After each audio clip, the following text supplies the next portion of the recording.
Welcome to This Explainer. Today, we're unpacking the ultimate blueprint for taking back control of your life. Look, if you've been feeling overwhelmed, scattered, or honestly, just kind of exhausted by your own potential, you are exactly in the right place. We are going to move from all that internal chaos straight into focused action. So let's start with a really hard truth here. A lot of us feel completely lost or stuck right now. You might feel totally burdened by these massive, grand dreams, but absolutely crippled by a lack of daily execution. It's like you've got the ambition, but your body literally just refuses to move. It's a really painful place to be, right? You feel like you're constantly in motion, maybe doom scrolling for inspiration or just endlessly planning. Yet somehow you're standing completely still while the rest of the world just zooms right past you. All right, here's our roadmap out of that chaos. We're going to cover 1. The cure for feeling stuck. 2. Focusing a distracted mind. 3. Guarding your circle. 4. Controlling your reactions. 5. Building strength through hardship. And finally, 6. Taking real action. Okay, let's jump right into part 1, the cure for feeling stuck, and why having too many interests is actually keeping you paralyzed. Think about this kid, Armin. He was totally paralyzed by his own scattered interests. Jumping frantically from painting to coding, but never actually finishing a single thing. Well, one evening, he meets this old craftsman who was repairing a broken chair, just incredibly slowly. When Armin asked him why he didn't just rush and fix 10 chairs in that same amount of time, the craftsman dropped some serious wisdom. He said a chair fixed in a hurry stands for a single day, but one fixed with care, that holds for a lifetime. The problem isn't having a bunch of interests. It's never staying in one place long enough to let your roots actually grow. Success is not built by chasing everything. It is built by staying. The absolutely crucial takeaway here is that you've got to pick one path and stay on it, even when it gets super hard, even when it gets boring.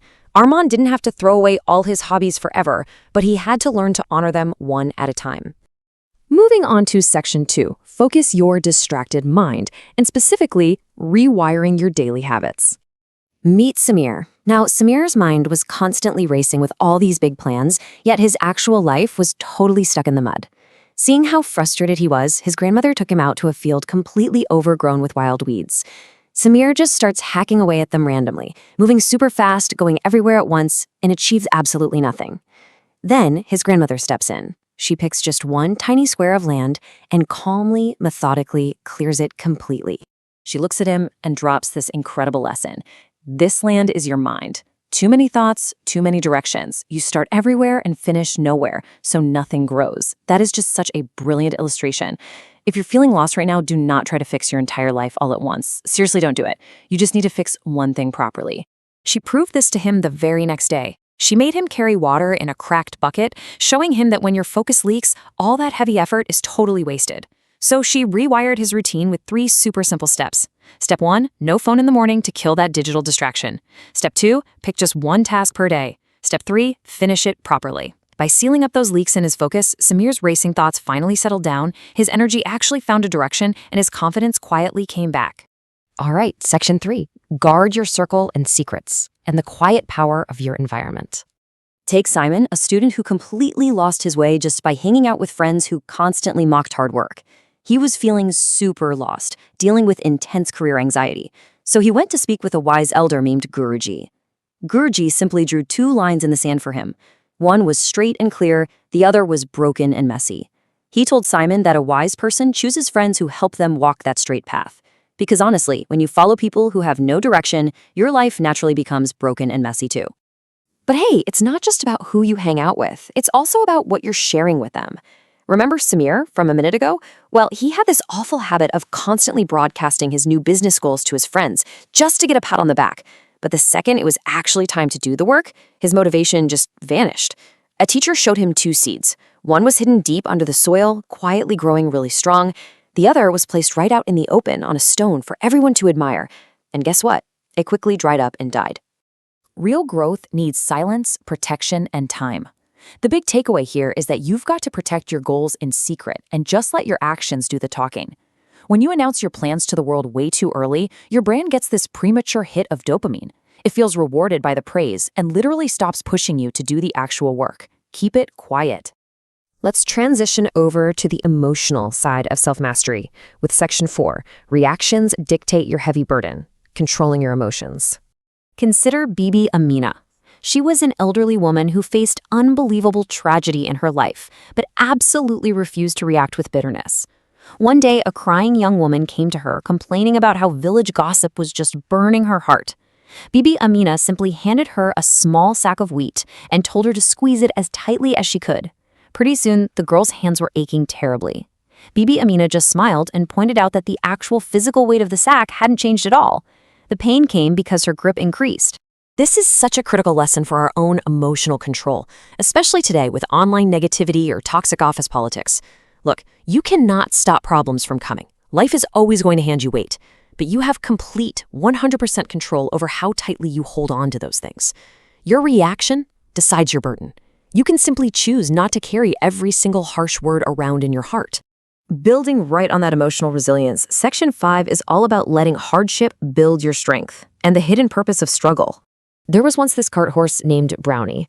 He pulled incredibly heavy loads every single day, and he deeply envied the carefree horses in his village who just played around without a single responsibility. But then, a devastating storm hit and completely destroyed the roads. Suddenly, all those carefree horses were totally useless. Brownie, thanks to his years of unseen hardship, was literally the only one strong enough to navigate the thick mud and save the village.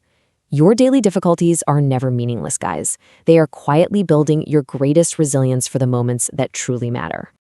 And finally, we arrive at the climax of our blueprint in Section 6, Stop Waiting and Take Action. This is how we move from lazy ambition to real, tangible results. Think about Thomas, a 72-year-old farmer who actually left a piece of land totally empty for 30 years because he was always waiting for the perfect conditions to plant an orchard. One day, he's watching his animals plow. The young bull had immense energy, but it got distracted by every little noise, darting left, darting right, moving super fast but accomplishing absolutely nothing. Meanwhile, his old ox just moved in a straight, steady, rhythmic line. He wasn't fast, but he was completely committed, and he plowed half the field.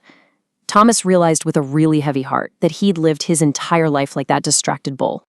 You know, this mirrors the story of Peter, a young guy completely consumed by lazy ambition and terrified of actual effort.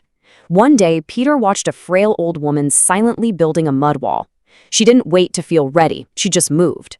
When she handed Peter a tool to strike the hard earth, it hurt his hands terribly. But as that soil finally cracked open, she told him this profound truth.